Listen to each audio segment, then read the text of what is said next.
Well, hello everybody. Good evening. I'm back after 6 months. I've been away doing some other projects, and one of them I will have to say has been a really good success. It's been Black Talk Radio, which I've been hosting, and it's a weekly program. And we got a brand new website, and I joined Gplus. That's a more advanced version of Facebook, where you can find me practically every day using my blogger page, and I put quotes, articles on a daily basis. So I put that announcement all on my website. You can find the website at videolandexpress.com. Very simple. I prefer using Google instead of Yahoo. Yahoo kind of skips some of the projects that I'm working on. Google just starts right from the top of my website, Videoland Express, then my Google Plus page, my blogger, and all the other projects. Straight down the line, you find everything there. Everything's, all the links are posted right on the website itself. So now I'm taking a break from Black Talk Radio, and just to get back in the format, we have a brand new studio. This is the first time I'm using this equipment over here, so I'm a little bit jittery, but we're going to get through the program. And I love this background over here, and it just fits perfectly. Everybody know who've been a fan of the show, I always open the show with the credits, and I always had this in the background. And we're gonna change the background depending, on the topic. But today it fits perfectly because they made the big announcement at Comic-Con that Superman and Batman are teaming up for the next project. And I'm gonna be going back and forth and relating to issues. Mainly because, like, for example, a lot of us are Godzilla fans. They've been doing a whole thing on pushing Godzilla. Of course, everybody's favorite. I posted an article on American Film Institution the past week, and they put Pacific Rim on the cover. Those I had a video clip of celebrating King Kong, 80 years on the air, and at the same token, they talked about Casablanca and how they never had a straight ending to Casablanca. And that refers to World War Z up in the top 10. Everybody said, oh, Brad Pitt is not going to make it. It's going to bomb. And they figured something like Lone Ranger was going to be the big hit of the summer. I just want to show you something real quick. I'm going a little bit back and forth, but everything ties in at the end. So bear with me, okay? And you'll see why. The Emmys were announced, okay? Anyway, this Variety magazine, I got some notes here that I always do to remind me, don't forget to say this, don't forget to say that. But, okay. For your Emmy consideration in all categories. This was, this magazine itself, Variety magazine, was released a couple weeks ago. Just in time for, let me open this up carefully, to do the big push of the Lone Ranger. We have Jerry Bruckheimer on this side here, and who is the Max Man? Nobody knew, nobody cared. And Disney has the biggest bomb on his hands since John Carter of last year. The 800-pound gorilla in the room on the holiday July 4th weekend, and well, it's officially bombing. Now, unfortunately, the Tortoise Pacific Rim that we all loved is not doing so good. Hopefully, that won't affect the next Godzilla project, which been really been marketing it a lot at the new Comic-Con. And the new Comic-Con just started, and they announced Man of Steel. Now, with Man of Steel, I will get to Pacific Rim, but Man of Steel has only made, I'm going to talk about something about the box office here for a second. Well, let me switch. You know what? For your Emmy consideration, I just want let me show you this here. Let's tie it in together. Say goodbye to Hollywood. Okay, there was an article posted a couple of weeks ago, and all the talent is going to TV. And that has to do with the Emmys. A lot of these shows have gotten 10 to 15 nominations each, which is outrageous. A lot of it's cable.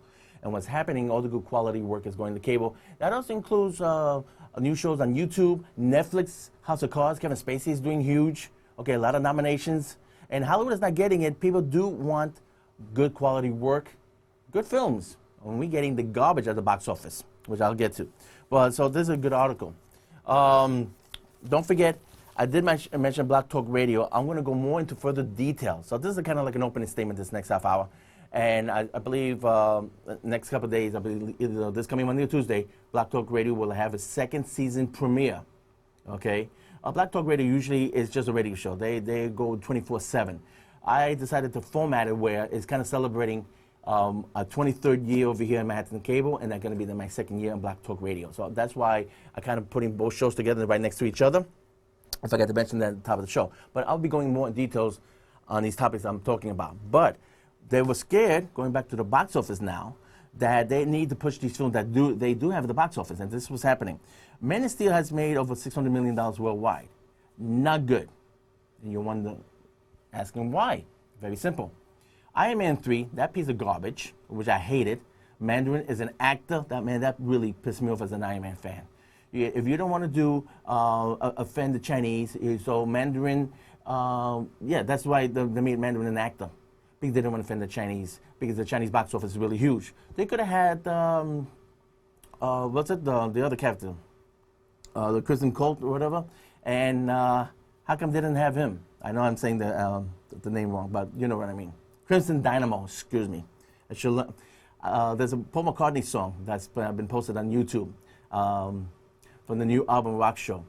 I has listened to what Man Said. That album is called Venus and Mars, and that album had Magneto and Titanium Man, which mentions Crimson Dynamo. And you know what? And if you don't want Mandarin, you want Crimson Dynamo, there's a bunch of other things, but they had a lame-ass villain, and basically, I really hate that picture. The villain is an actor. Oh, please. Okay. Anyway, but a lousy picture as that as Iron Man 3. And I'm not afraid to say it. That's my top 10 worst film of all year. Because the movie was horrible, okay? That's not really a Spider-Man, an Iron Man movie.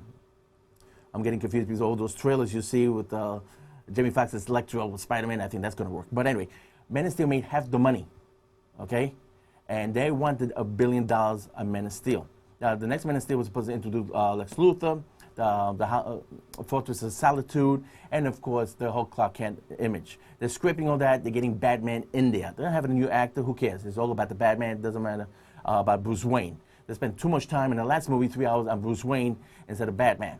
So now you're going to have Man of Steel with Batman in the movie. As a matter of fact, this was already set and done deal over 10 years ago. Wolfgang Peterson was supposed to do a version of that. And instead they gave him Troy, and then he did Poseidon about the upside down ship, and that basically ruined his career. He hasn't been back since, unfortunately. But what's the other little footnote I had about that? In I Am Legend, a lot of people know I work every now and then part-time as a background actor. The whole Brooklyn Bridge scene, I was there. Will Smith about 20 feet, 30 feet away from me, and stuff like that. So I had the experience of doing that. And then something kind of went wrong with an ending, I Am Legend. If you notice, that's why I mentioned at the beginning of the show, sometimes they change the endings around. Okay? Well, in I Am Legend, you remember the very beginning, Will Smith is in his car with his dog, and they're hunting. They're hunting for deer. And they see the tigers and beat them to the deer, right? And that's 42nd Street. And right in the background, you'll see Batman versus Superman. So that, and it's been in the planning stages for years and years, and now they're finally getting around to it because they realize Iron Man 3 has made over $1 billion, and Iron Man, well, Superman didn't get to that Iron Man level. Then, here's the thing I want to say something about the top 10 of the year. We have Iron Man 3, right? Man of Steel. Okay, Iron Man 3 has made about 400 domestically. Man of Steel has made about 283. That's a courtesy of Box Office Mojo. This is to date, as of today, right? But Despicable Me has made 258 million. Now, those little minions are, but it's going to be again number 2 at the box office this weekend, following the horror movie Conjuring. Who cares? I'm so tired of horror movies this year anyway. They all suck. Okay? That's all I got to say about that. Sorry for your horror fans.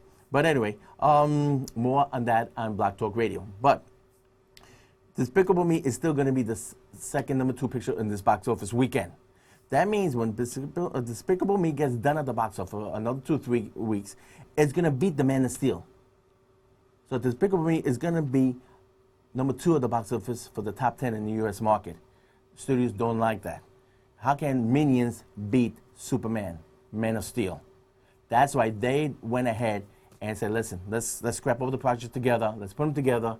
And by May 2015, they're going to have Batman versus Superman. Actually, they might have another title. One of the titles already floating around. They just announced it this afternoon.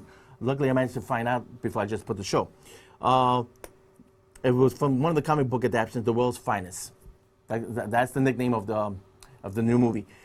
But here's the funny thing. They're going to release it on May 2015 because they want to get the Justice League off the ground for 2016. Because by then, Avengers 3 is going to come right around the corner. Well, Batman and Superman have no other choice but to go against the Avengers 2. Also, the deadline is May 2015. So we're going to have a lot of superheroes. So who's going to win? AC, DC? That's a pun. That's a joke, folks. AC, DC, remember the rock band? No. Okay. DC Comics or Marvel Comics? Okay. I said AC, DC because they did the Iron Man stuff for Iron Man 2. Right. Okay. Kind of slipped there. But blooper. Anyway, so you're going to have Marvel going up against DC finally. And they got to get the Justice League because, I don't know about you, but I think by then we're going to be getting kind of tired of these superheroes. I know I am. Why are they being so dark? The reviews came in already for Wolverine. Not good. Dark, solemn, dreary, dull, besides some action scenes. You know, this is all Rotten Tomatoes. People are not being nice to Wolverine. And, of course, what's going to happen with the Kick-Ass coming in August, which I'm kind of looking forward to because it's kind of like a nudge wink to comic book fans anyway. But, you know, like I always said, comic book fans need to get a sense of humor. They're taking this stuff too seriously, and it's showing up in the movies. Superman, Man of Steel, what I thought about it, if Russell Crowe was not in it and didn't do, I think Zack Snyder did a great job on exploring Krypton. The sci-fi part of it, because come on, Superman is actually an alien from outer space, okay, from another planet, okay. They covered that in the first half hour. I think they did a great job with that, and Zack Snyder really explored that with David Goyer and the whole mythology of it, okay.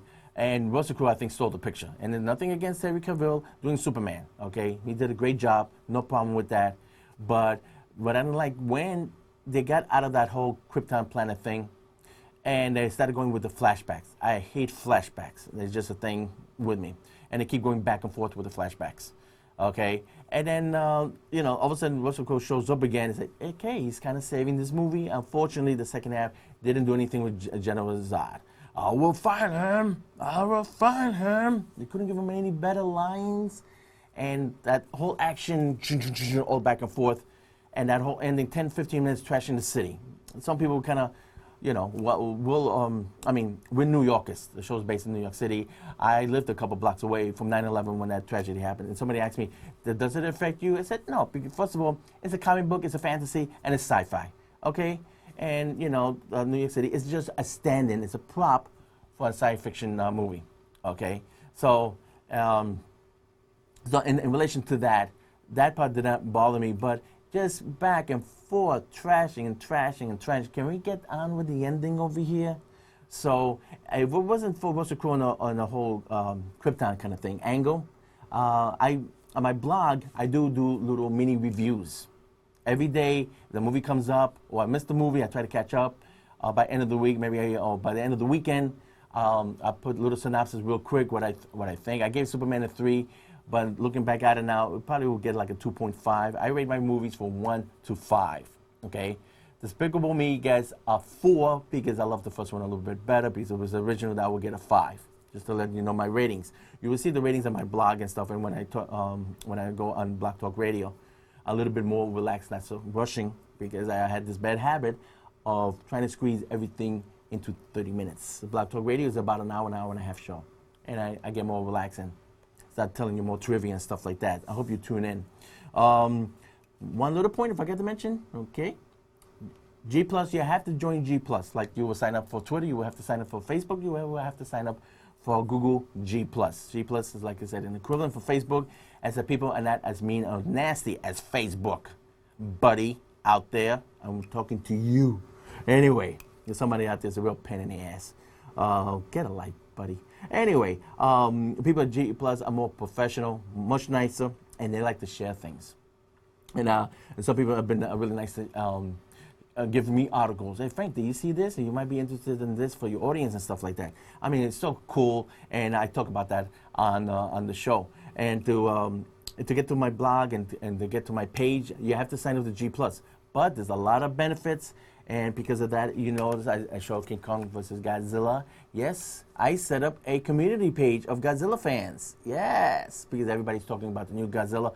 Unfortunately, Pacific Rim didn't do good. I'll be getting to that in a second, but there is 2 communities on Gplus. Another fan, he wanted to do the newer Godzilla. I decided to do the older Godzilla. And when you go to the community page and you see 2 Godzilla pages, one is the new one. That's the one with the spikes. He had the color purple spikes. That's the other community.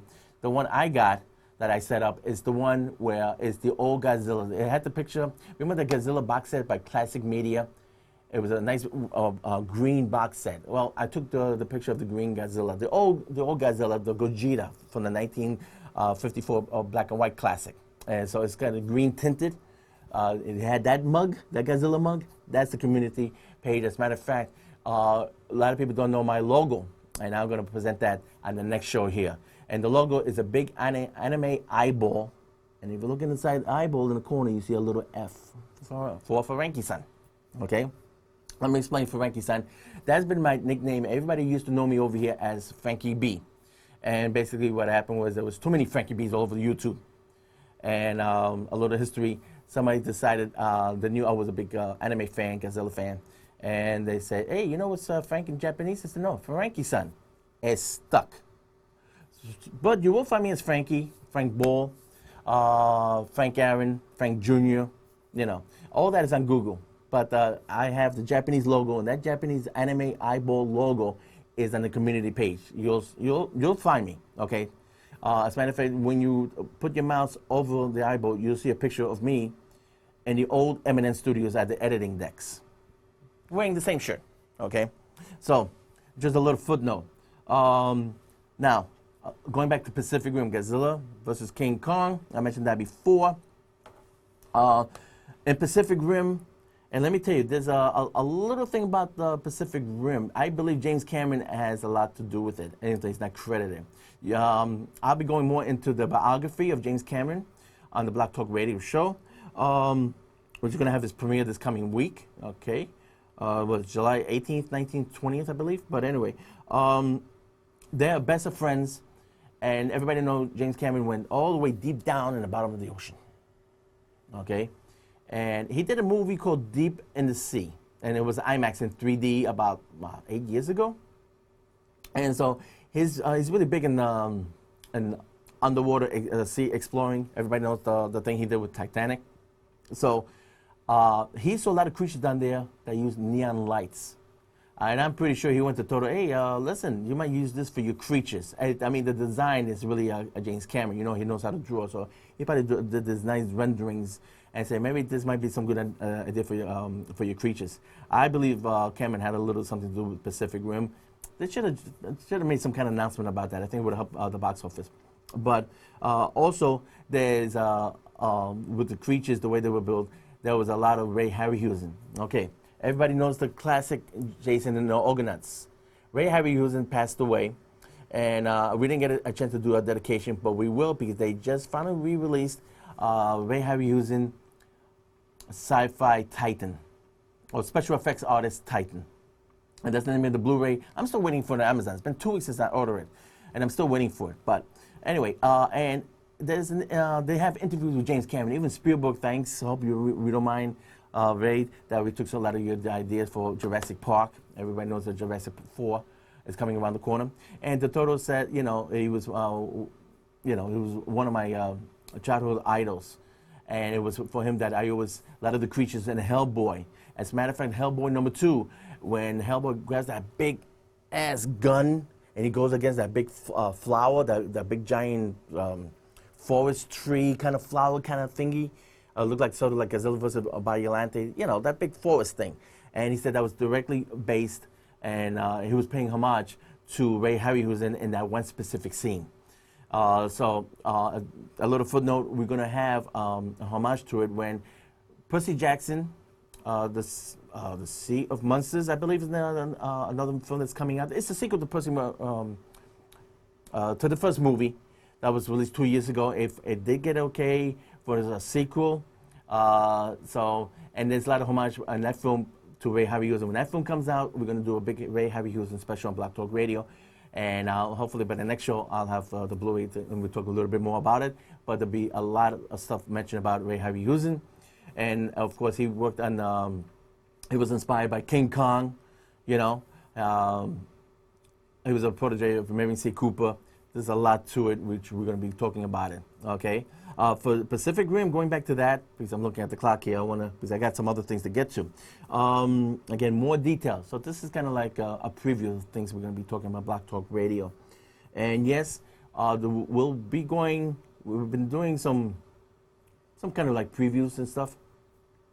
In August, we're hoping, I got to set a date. Right now the show's kind of floating. I do a show once a week. Either I record it Monday or Tuesday and post it.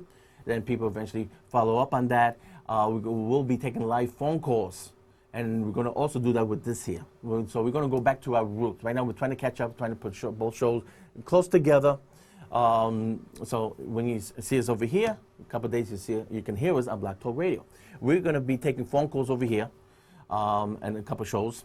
Hopefully by next, the show's always 2 weeks. Okay, I won't be here next Saturday, but the Saturday after that. Hopefully we'll take some phone calls. And also they're going to have a live streaming kind of thing where I can read on the monitor on the side and you can type in like a little chat room. The Black Talk Radio Show, we will be taking phone calls and we'll have a chat room open where you can type in case we're too busy talking to somebody and you want to add your feedback to it. Along that. So both shows are going to have the same formats, okay? Like I said, I haven't been here for 6 months, so I'm kind of reintroducing myself, getting to know the studio live right on the air. I just walked in like about 4:30 and going, uh-oh. So that's why I'm a little bit jittery, and hopefully everything will fall in place. I'd like to say hello to everybody on Gplus. I did promise everybody. I told them, listen, I'll be on 5, and here I am. Okay. Pacific Rim. I loved it. What happened to the marketing? The posters never showed the monsters. I think people just looked at Pacific Rim as, oh, robots again? And they remember Battleship. So, yeah, we thought those were giant robots and they were just underwater spaceships or whatever, you know? And, of course, you know, even though Transformers 3 was big, people going, meh. So I think that kind of affected Pacific Rim, and also it didn't help with that title. There's even a porn movie called Pacific Rim. Why it didn't get sued, I have no idea. I mean, that does not help. And there was a knockoff. As a matter of fact, those guys, they're called Asylum Productions. They're very good at knockoffs. There was, remember Battle LA? Well, they had a knockoff. I forget the name of it. Battle something, you know. And that was the one with Michelle Rodriguez and was it Tom Eglin? You know, he played Harvey, Two-Face, and Batman. Anyway, and right there, these guys had a knockoff. They're like the Sci-Fi Channel equivalent of direct-to-disc on Netflix, okay? They even did a Titanic 2, if you can believe that. But that one was called Atlantic Rim. It was a knockoff. The only difference, the creatures and the robots would fight in daytime. Okay, and there was a scene, I gotta admit, I gave it a 2 out of 5. I kind of liked it because right at the very end, the robot and the big giant monster fight at Brooklyn Bridge. And as a matter of fact, if you go on my blog, as you see all the listings, you'll see Atlantic Rim knockoff. And it's a picture of me by the Brooklyn Bridge. That's my backyard, folks. That's where I live. As a matter of fact, that's why I was in I Am Legend. That was from right down the block where I live. You know, next thing you know, I was in the movie for I Am Legend. Of course, in this particular Atlantic Rim, what they did, they had a second unit just film the Brooklyn Bridge, and then they stuck the monsters in there through CG, you know. But it's kind of cool because I took a picture of me at the Brooklyn Bridge, and then I took like a snapshot of the video of the monsters fighting, the robot and the monster fighting at the Brooklyn Bridge. I thought that was kind of cute, you know. It's a bad knockoff. I mean, then again, if you like Sharknado, which is getting a sequel, I thought that was kind of. I thought that was better than Grown Ups 2. No sense of humor in that movie, but I refuse to talk about that. But how many times I was going, incoming, Tara Reid behind you. Would have been funny if Tara Reid got chumped up by a shark. We didn't get to see that. Maybe in the sequel. But anyway, yeah, I mean, these are knockoffs, okay? So Atlantic Rim, I got that on the black side. Anyway, with that being said, and here's the thing I just want to wrap up the show with. Okay, now this weekend, I did mention Conjuring. It's going to wipe up with 40 million. Despicable Me is still coming in number 2, which means it topped Turbo, Grown Ups, Red 2, Rest in Peace Department with Jeff Bridges, Ryan Reynolds, 2 good stars. That picture's coming at number 6 already. Pacific Rim, The Heat, Masters University. And The Lone Ranger, a picture that cost $215 million and is coming in, right now it's only up to $126 million. They're never going to get the money back, okay? Because it also costs $150 million in marketing. So that's basically the budget, 215.